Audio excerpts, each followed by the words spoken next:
It's Sunday the 28th of October 2018. It's been a reasonable couple of weeks for the gold price since the last video I put up on October 7th. The driving forces have really been the US stock market decline, I think, and the US dollar strength.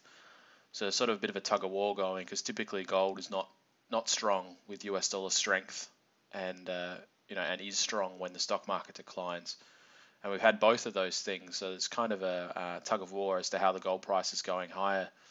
And in the last couple of weeks, as you can see, it's gradual grind higher, running into a little bit of a resistance zone around this sort of mid 1230s, 1240s level.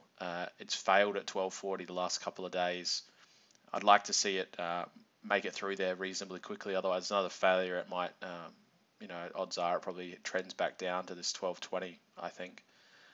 But US stock market was weak again on Friday night Australian time, and I'll go into that in a second.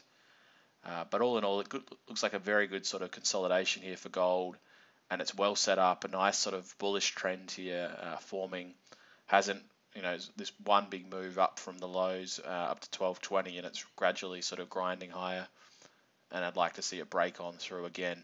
And I think with the stock market struggling, I might talk about that first. Actually, the S&P 500 has really tanked.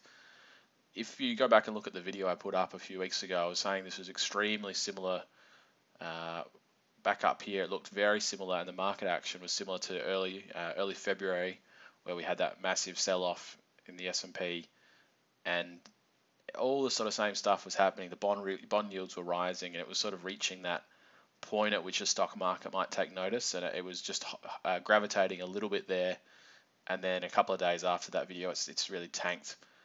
Sliced through some key support levels here. We've had this trend up for almost 3 years now, from early 2016. Sliced through that trend line, sliced through the 200-day moving average. 200-day moving average has been something that a lot of the bulls have been holding on to. You can see 1, 2, 3, 4, 5 touches on that 200-day, and now it's definitively sliced through, and it does look like the end of a trend. All year I've been saying that I expected the market to go back up and test that high in early February. I did expect it to fail there. We got a bit above it, but the August-September was sort of the time frame which I expected the market to turn over. It's taken a little bit longer, but sure enough, we've had that move now at the end of the US summer. And if you remember, the analog I was using the whole time has been that 2000 dot-com bubble. Same thing happened. We had a big peak early in the year, and it sort of gradual grind higher to test the old high, and failing, and then breaking down, and then gradual bear market. So that's been what I've been expecting for the last 6 months, and we finally sort of seem like we've completed all those breaks of the major trends. This 2550 to 2600 level looks like it'll be a key support zone. Potentially that's where you might see a bit of a bounce. I do see that it's kind of repeating this move almost, and that will bring it down to that level. I think what's important here is whether the Federal Reserve starts to come out and with some soothing words for the market, whether they start delaying interest rate hikes, and that's typically what you'd expect. And I think the market is kind of trying to find that level at which the Federal Reserve will break and will not will start cutting, or not cutting rates, but stopping the interest rate rises. Some people think that level might be 15 to 20% from the highs, so a bit further. I'm not too sure, but I think that's when that happens, the US dollar will probably start to fall again, and the gold price will start to do well if there's any signs of the December interest rate hike being called off, or a different more of a neutral bias in interest rates. So that's what I'm really watching there.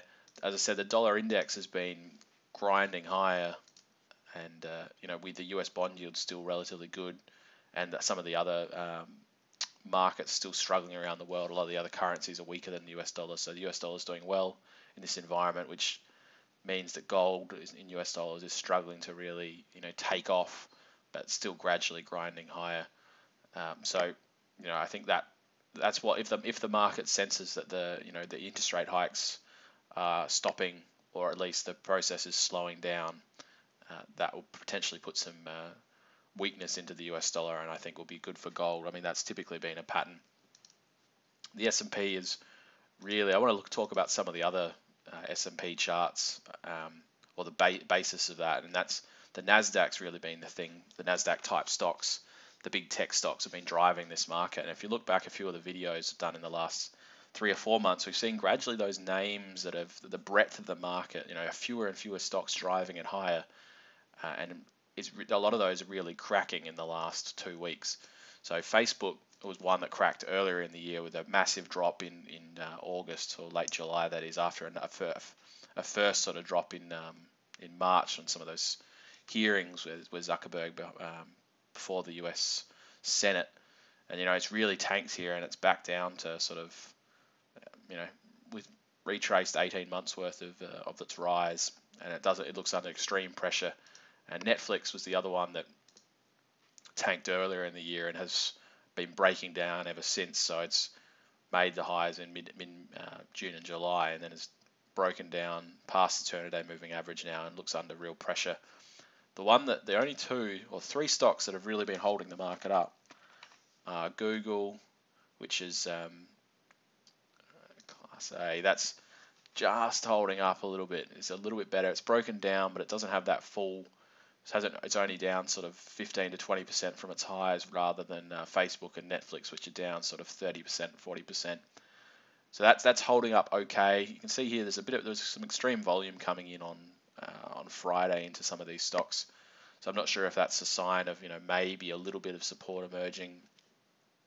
But and the other 2 are Amazon, which really cracked this week, and I think this is probably the most important one from a broader market point of view.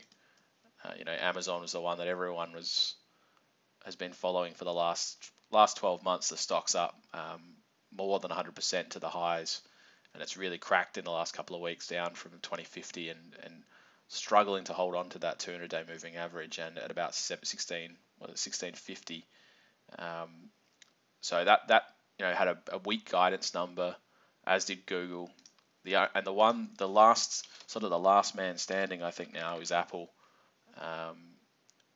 and that chart does not look that constructive to me. It looks like a potential head and shoulders forming there. I do note they've got their earnings numbers on Thursday, I think it is, or Wednesday night maybe. Wednesday US time, Thursday Australian time. So that's one I'd be watching.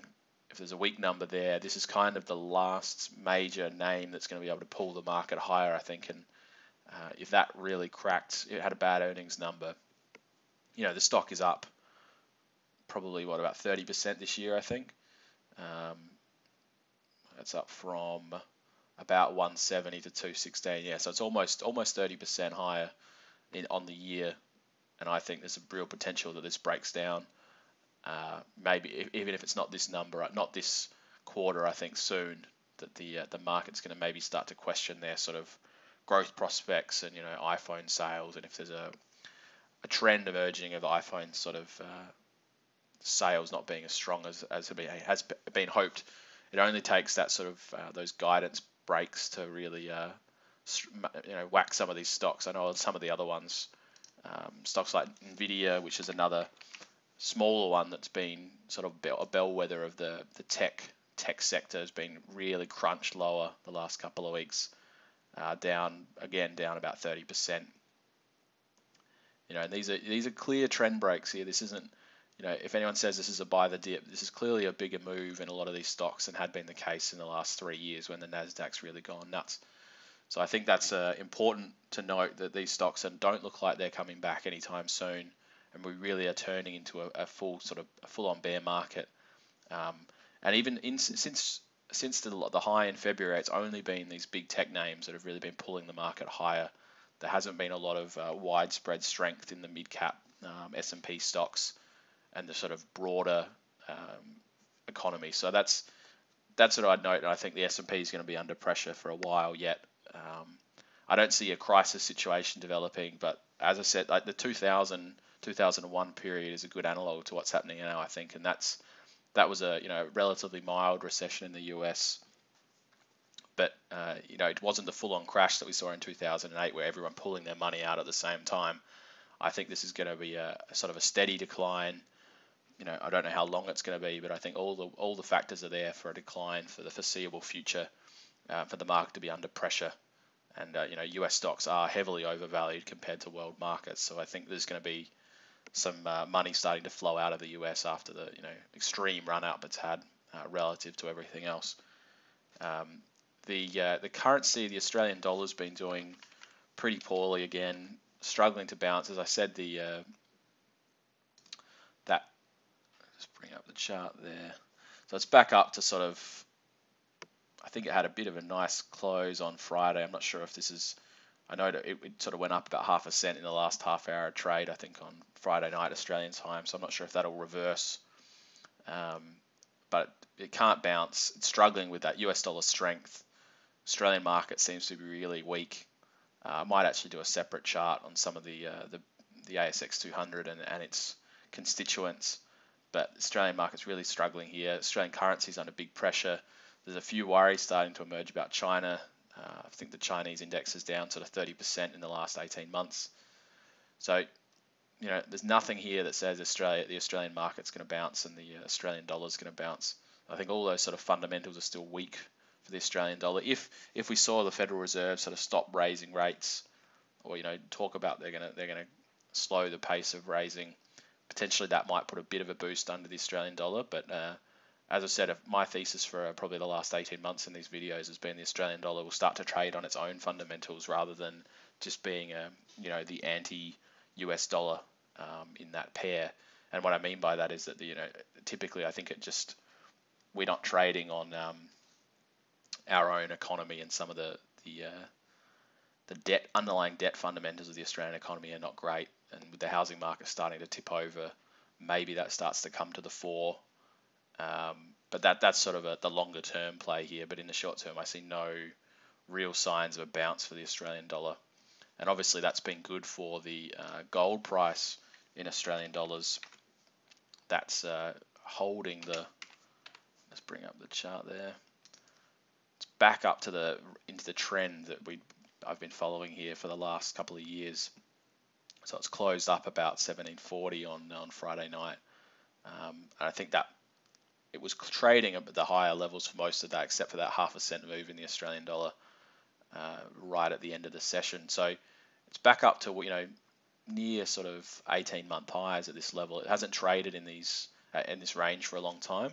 When it's got up here, it's usually fallen around this sort of 1750 has been a bit of a mini resistance level for a while.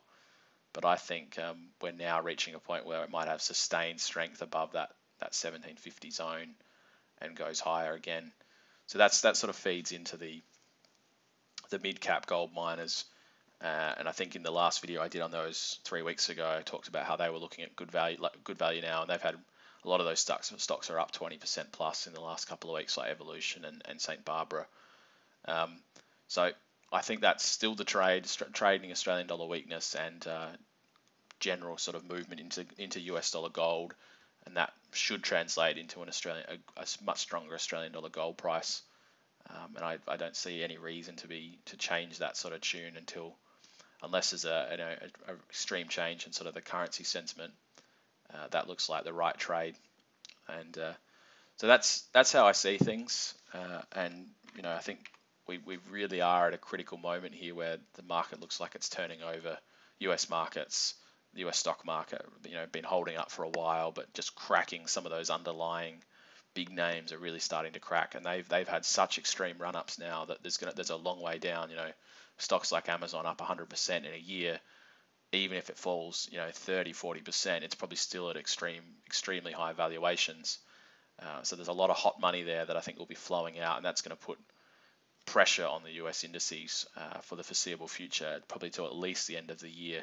I think they're probably due for a short-term bounce here in some of the US markets, but I think any sort of rally would be sold into, and there's going to be there's definitely a change in sentiment here, as shown by the breaks of those major trend lines. But gold in itself looks pretty strong here. Good sort of consolidation, just trying to go higher. As I said, I'd like to see it go higher sooner rather than later. If you see it sort of fail at a resistance level a couple of times, it's generally a sign that it's going to fall back over. But in general, it seemed to be holding above this consolidation at that 1210 sort of level. If it holds above there, I think we're still in a good bullish sort of short to medium term trend here. Whether it can reclaim that trend it was in, I'm not sure. But all the sort of macro factors that are generally supportive for gold are in place at the moment. The only one that's not is that US dollar is generally fairly strong. And if that was to change, I think gold will have a good rally up, maybe back up toward 1300. If you see that December interest rate hike start coming off the table, you might see gold start to really have a good move higher again. So that's where I'm seeing world markets at the moment.